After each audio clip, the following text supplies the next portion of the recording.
An Iranian drone flew straight at one of the most powerful warships on Earth. And it didn't flinch, it didn't turn back, it didn't blink.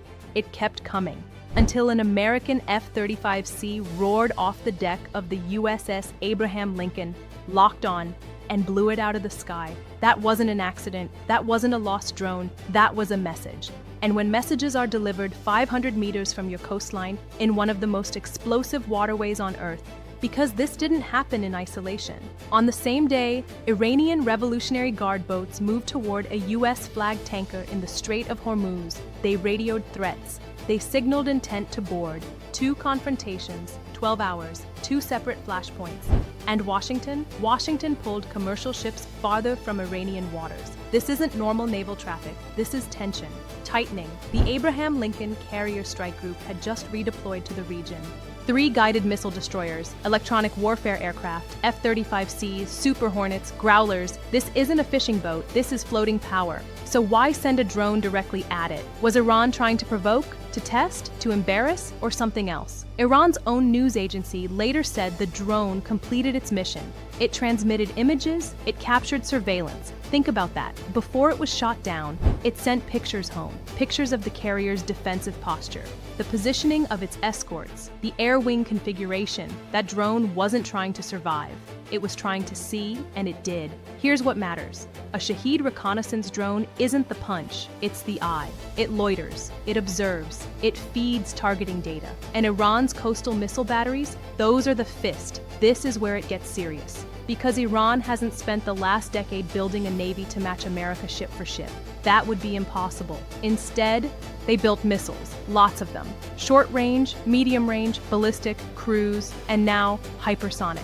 And here's the word that keeps defense planners awake at night: Fatah. That question gets thrown around online like a meme, but in war rooms, it isn't funny.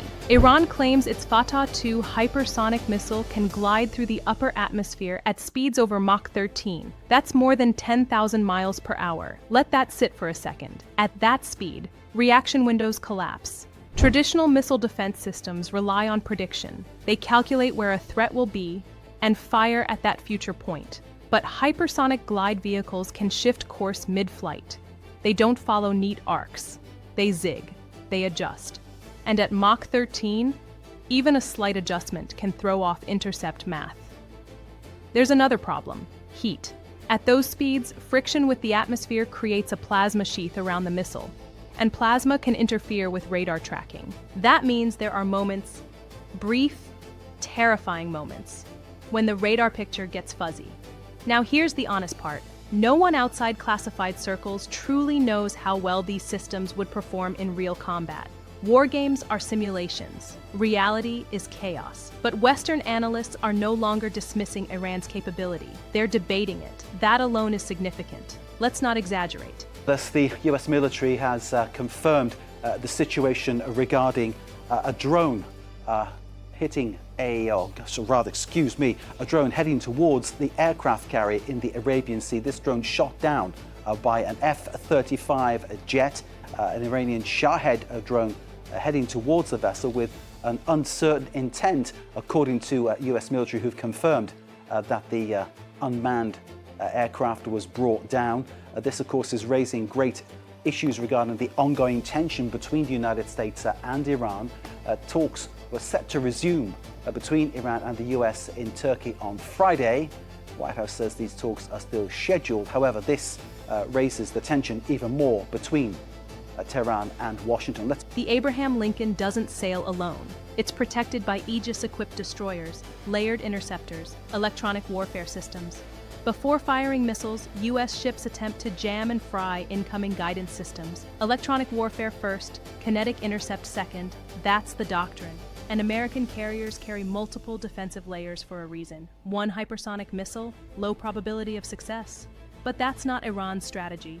Iran doesn't think in singles. Iran thinks in saturation. Picture this: not one missile, not 5, dozens. Ballistic missiles from one direction, cruise missiles from another, kamikaze drones in waves, hypersonic vehicles punching first. The goal isn't elegance, it's overload. Interceptors are finite, radar bandwidth is finite, magazine capacity is finite, and in a saturation scenario, defenders must prioritize. What do you shoot first? What do you risk letting through? The hypersonic arrives first, creating disruption. Then slower waves follow. Each wave depletes defensive ammunition. And at some point, magazines run dry. That's the nightmare scenario planners quietly simulate. Not because it's guaranteed, but because it's possible. Now zoom back to the Strait of Hormuz. Iranian boats approach a tanker. A drone overhead, threats to board. At the same time, the drone flies at the carrier. This wasn't random. This was stress testing. 2 emergencies, 2 locations, forcing American assets to respond in different directions. Strategic pressure. Iran wasn't just poking the carrier. It was probing response capacity. And that matters, because in a real conflict, Iran wouldn't strike once.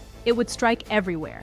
Iraq, Lebanon, Yemen, the Gulf, militias, proxies, rocket fire, shipping lanes, regional war, not isolated exchange. President Trump reportedly considered walking away from negotiations after the confrontation. That tells you something. The diplomatic cushion is thin, very thin. The next incident, if it crosses the wrong line, could snap it. And when leaders start publicly mentioning military options, that's not theater, that's preparation. Now here's where the story widens. In early 2025, shipments of sodium perchlorate, a key missile propellant component, arrived at Iranian ports, thousands of tons. Investigations trace shipments back to Chinese suppliers. Sanctions exist on paper, but cargo still moves. And propellant means production. After losing missiles during its conflict with Israel, Iran reportedly rebuilt stockpiles to roughly 2,000 ballistic missiles in under 6 months. That's not decline. That's surge manufacturing. And the partnerships matter. China supplies components, North Korea shares technology, Russia provides battlefield lessons from Ukraine, one axis, multiple theaters. Here's the uncomfortable truth. No reliable Western defense system has been battle-tested against a full Iranian saturation strike involving hypersonic. Simulations exist, confidence exists, but certainty? No, and the Iranians know that. Which brings us back to that drone. It flew, it transmitted images, it got shot down, mission complete. That wasn't recklessness, that was rehearsal, and somewhere underground, 500 meters deep, missiles sit in hardened bunkers. Whether negotiations hold, whether maximum pressure works, whether one commander miscalculates, the margin for error is shrinking. The world is watching the Strait of Hormuz, because if one of those missiles ever launches in anger, it won't be a contained skirmish. It will be the most dangerous naval confrontation in modern American history. And the question everyone pretends not to ask out loud will suddenly matter. Do carrier defenses actually work under real saturation fire? We are closer to that answer than many people realize. We will talk about regional escalation scenarios, the economic fallout, oil shock risks, and what this means for the balance of power between Washington, Tehran, Beijing, and beyond. But for now, just remember this. A drone flew straight at a nuclear carrier and didn't blink. That tells you everything about where this standoff is headed. A drone flies at a nuclear carrier. It gets shot down. It sends images home first. Now imagine, that was just the opening scene. Because if these spirals, it won't stay at sea. It will hit oil. It will hit markets, it will hit cities far from the Gulf, and it could reshape alliances from United States to China, from Iran to Nigeria. This isn't just about missiles. It's about leverage. The Strait of Hormuz is narrow, very narrow. At its tightest shipping lane, about 21 miles across, and through that channel flows roughly a fifth of the world's oil. Let that sink in. 20%. If Iran shuts it down, even briefly, oil doesn't just rise, it spikes. Markets panic, shipping insurance explodes, and countries like Nigeria, Ghana, and others in West Africa feel it fast. Higher fuel prices, higher transport costs, food inflation. You don't need to live near the Gulf to feel a Gulf War. You feel it at the pump, you feel it in bread prices, and leaders feel it in elections. Let's be clear, Iran cannot defeat America in a conventional war. That's not the plan. Iran's doctrine is asymmetric: stretch, overwhelm, complicate, not defeat head-on. If missiles fly, it won't just be at sea. Iran-backed groups in Iraq could launch rockets at US bases. Hezbollah remnants in Lebanon could re-engage Israel. The Houthis in Yemen have already shown they can target ships in the Red Sea. So imagine, carriers defending against hypersonic, bases defending against drones, allies calling for help, 6 fires, 1 fire department. That's the pressure model. Now let's zoom out. China isn't firing missiles, but it's watching closely, because every American destroyer tied up in the Gulf is one less destroyer in the Pacific. And China studies carrier vulnerabilities obsessively. Their DF-21D anti-ship missile program was built around that exact concept. If Iran proves saturation works, Beijing takes notes. Quietly, strategically. China doesn't need to cheer Iran publicly. It benefits from distraction. It benefits from stretched American logistics. And it benefits from higher global oil prices that strain Western economies. And let's not ignore the propellant shipments, chemicals needed for missile fuel arriving at Iranian ports despite sanctions. Trade routes find cracks. They always do. Here's where this gets overlooked. Countries like Ghana and Nigeria sit at a crossroads. They export oil. They rely on global shipping stability. They balance relationships with Washington and Beijing.